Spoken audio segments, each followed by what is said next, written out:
আমাদের বিবেচনা করতে হবে কোন প্রেক্ষিতে বাজেটে প্রণীত হয়েছে এবং আগামীতে আমরা কোন দিকে যাচ্ছি সেটাও হয়তো বিবেচনা রেখে বাজেটকে মূল্যায়ন করা দরকার। আমি সামগ্রিক বাজেট মূল্যায়নে যাচ্ছি না। আজকে যে মূল প্রতিবদ্ধ বিষয় সেটা হচ্ছে সামাজিক নিরাপত্তা কর্মসূচিতে বর্তমান বাজেট থেকে আমরা কি পেলাম সেই বিষয়টা সংক্ষিপ্ত আকারে আপনাদের সামনে তুলে ধরা, সেটি আমি তুলে ধরার চেষ্টা করছি। একটা জিনিস আমরা বলে আসি, আমরা সবাই জানি যে টার্গেটিং সামাজিক নিরাপত্তা কর্মসূচির আওতায় যারা হবে তাদেরকে কিভাবে মানে নির্বাচন করব, তাদেরকে কিভাবে টার্গেট করব, কিভাবে সিলেক্ট করব, সেই বিষয়টা নিয়ে একটা আলোচনা আছে, সমালোচনা আছে যে সেখানে একটা বড় ধরনের leakage type one type two এর টাইপের লিকেজ, যারা অন্তর্ভুক্ত হওয়ার কথা না তারা অন্তর্ভুক্ত হচ্ছে, যারা অন্তর্ভুক্ত হওয়ার কথা তারা অনেকে অন্তর্ভুক্ত হতে পারছে না, এই ধরনের একটা এরার গরমে থেকে যায় না। সেই জায়গায় ডাইনামিক সোশ্যাল রেজিস্ট্রি প্রতিষ্ঠানের উদ্যোগ নেওয়া হয়েছে পাইলট বেসিস, যেটা দেখার চেষ্টা করা হচ্ছে যেটা পাবলিক একটা জাতীয় ডেটাবেস, সেখানে যারা এই পেতে পারে তাদের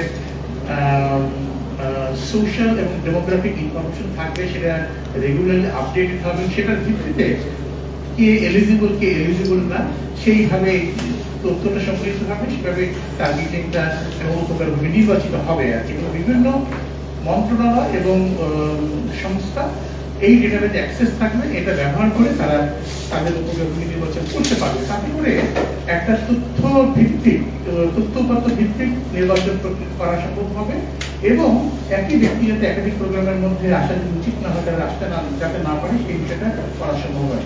এইটার সকল বাস্তবায়নের উপর নির্ভর করে আসলে এই ডাইনামিক সোশ্যাল রেজিস্ট্রিটা আমরা যথাযথভাবে বাস্তবায়ন করতে পারলাম, এর মধ্যে টার্গেটিংটা যথাযথভাবে করতে পারলাম। কিন্তু এই উদ্যোগটা নেওয়া হচ্ছে এবং যেটা আমরা আশা করি যে এটা সফলভাবে বাস্তবায়িত হবে এবং হলে সেটা আমাদের টার্গেটিং এফিসিয়েন্সিটা বাড়িয়ে দেবে। বর্তমান বাজেটে সামাজিক নিরাপত্তা কর্মসূচির বেশ কয়েকটা কর্মসূচিতে উপকারভোগীর সংখ্যা বাড়ানো হয়েছে এবং ভাতার পরিমাণও বাড়ানো হয়েছে। ভাতার পরিমাণ কর্মসূচি ভেদে 50 থেকে 100 টাকা পরিমাণ বাড়ানো হয়েছে, আর উপকারভোগীর সংখ্যা বিভিন্ন প্রোগ্রামে মোটামুটি 1 লাখ থেকে 1.5 লাখ পরিমাণ এরকম বাড়ানো হয়েছে আর কি। অর্থাৎ আমরা দেখতে পাচ্ছি যে উপকারভোগীর সংখ্যা বাড়ানো হয়েছে, ভাতার পরিমাণ 50 থেকে 100 টাকা বাড়ানো হয়েছে। এটি হচ্ছে যদি আমি সামাজিক সুরক্ষা কর্মসূচির এবার বাজেটের প্রেক্ষিতে যদি আমরা বলতে চাই তাহলে এই দুটো জিনিস নিঃসন্দেহে আমরা বলতে পারি, কিন্তু সেটা পর্যাপ্ত কিনা যথেষ্ট কিনা সেটা ইমপ্লিকেশনটা কি সেটা আমি পরে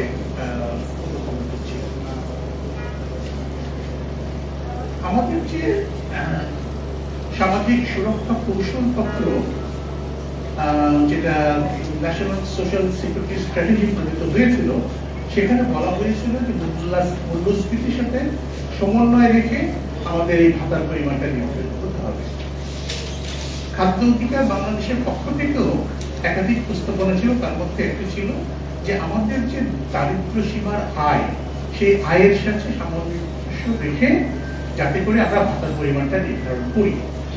আমি বললাম যে 50 থেকে 100 টাকা বাড়ানো হয়েছে, হয়তো 500 ছিল 600, 500 ছিল 550। এখন একজন ব্যক্তির একটা পরিবারের জন্য এই ভাতার পরিমাণটা খুবই অপ্রতুল। এটা দিয়ে যদি আমরা দারিদ্র্য সীমার আয়ের সাথে তুলনা করি তাহলে এটি মাত্র 15% বা এরকম দারিদ্র্য সীমার আয়ের চেয়ে। তার মানে হচ্ছে এইটা দিয়ে একজন দরিদ্র মানুষের পক্ষে তার ওই যে বেসিক মিনিমাম যে অন্ন বস্ত্র বাসস্থান সেটা মেটান করা একদমই সম্ভব না। এটা এখন একটা টোকেন, একটা অ্যালাউন্স হিসেবে বিবেচিত হয়ে আসছে। এটাকে আমি বলছি না যেটা প্রয়োজন নাই, বলছি না যে এটা কোনো কাজে আসছে না, কাজে আসছে কিন্তু যত সামান্য। কাজে সেই টোকেনিজম থেকে কিন্তু আমরা এবারও বেরোতে পারলাম না। 50 টাকা বাড়লো, 100 টাকা বাড়লো, বাট দ্যাট ইজ ভার্চুয়ালি খুবই নগণ্য। সেটা দিয়ে উপকারভোগীরা যে একটা বড় আকারে যে উপকার পাবে, যেখানে আমরা বৈষম্য নিরসনের কথা বলছি। বৈষম্য নিরসন মানে যারা দরিদ্র, হতদরিদ্র, বঞ্চিত, অবহেলিত, ভারতের জনগোষ্ঠী, তাদেরকে এমন ধরনের একটা সহায়তা দেওয়া যাতে করে তারা সেখান থেকে উঠে আসতে পারে, অন্যদের সমপর্যায়ে আসতে পারে। সেই জায়গাটাই কিন্তু আমরা আগের অবস্থাতেই থেকে গেলাম। যেটা একটু আগে বলছি 140টা থেকে এবার 95টাতে নামিয়ে আনা হয়েছে এবং এখানে বরাদ্দটা আগের তুলনায় কিছুটা কম রাখা হয়েছে। 1,36,000 কোটি টাকা গতবার ছিল, এবার 1,16,000 কোটি টাকা রাখা হয়েছে, যেটা আমাদের জিডিপির যদি শতাংশিক অনুপাতে আমরা দেখি জিডিপি, তাহলে এটি হচ্ছে 2% কম। এইটা হচ্ছে আমাদের 2% কম। তার মানে হচ্ছে বরাদ্দটা কিন্তু আগের সাথে কমেছে। হয়তো বলা হবে যে না, কর্মসূচি কমিয়ে আনা হচ্ছে, বরাদ্দ সেই হিসেবে কমেছে, কিন্তু সামগ্রিক বিচারে এটি এখনো জিডিপির অংশ হিসেবে 2% কম। আমাদের পাশাপাশি দেশে কতটুকু হওয়া উচিত, স্ট্যান্ডার্ড কতটুকু হওয়া উচিত, সেই আলোচনাটা আমি একটু পরে আসছি।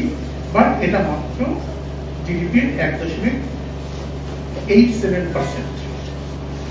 এরপরে যে বিষয়টা, যে আমাদের জনসাধারণের দরিদ্র দরিদ্র মানুষের একটা বড় অংশ এখন শহরে বসবাস করে, কিন্তু শহরে দরিদ্র এবং ভালনারেবল গ্রুপের জন্য আমাদের কিন্তু বিশেষ সামাজিক নিরাপত্তা কর্মসূচি তেমন নাই, খুবই সামান্য।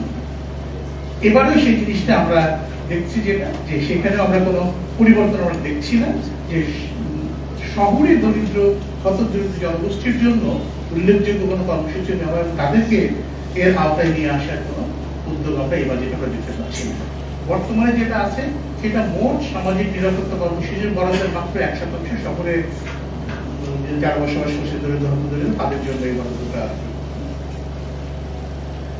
আরেকটি কথা যেটা বলছিলাম, যে এবার কিছু কর্মসূচি বাদ দেওয়া হয়েছে, তারপরেও শুধুমাত্র সঞ্চয়পত্রের উল্লেখযোগ্য কর্মসূচির মধ্যে সঞ্চয়পত্রের সুদ বাদ দিয়ে পেনশনটা এখনো রাখা হয়েছে, ভর্তুকি এখনো রাখা হয়েছে, এবং যেগুলো মিলে যে বরাদ্দটার কথা বলে সেই বরাদ্দের মধ্যে উল্লেখযোগ্য অংশ এই বরাদ্দ হিসেবে আছে। আমরা যদি সরকারি কর্মকর্তা কর্মচারীদের পেনশনের অংশটা বাদ দেই, তাহলেই সামাজিক নিরাপত্তা কর্মসূচির বরাদ্দটা 10-এর নিচে চলে আসে, এবং যেটা 1.87% জিডিপির অংশ, সেই অনুপাতটা যদি পেনশন ভর্তুকির অর্থটা বাদ দেয়, তাহলে এই অনুপাতটা নেমে দাঁড়ায় 1% কম। তার মানে এখনো যদি কার্যকর সামাজিক নিরাপত্তা কর্মসূচি যেগুলো বিবেচিত হওয়া উচিত, সেটার বরাদ্দটা জিডিপির 1%-এরও কম। তার মানে যে বরাদ্দটা এখনো আছে তার অর্ধেকে নেমে আসে বরাদ্দটা, যদি ওইরকম ভাবে এটাকে ফার্দার কাটছাট করে জেনুইন সোশ্যাল সেফটি নেট প্রোগ্রামগুলোকে আমরা বিবেচনায় নিই। সামাজিক সরকারি পেনশনের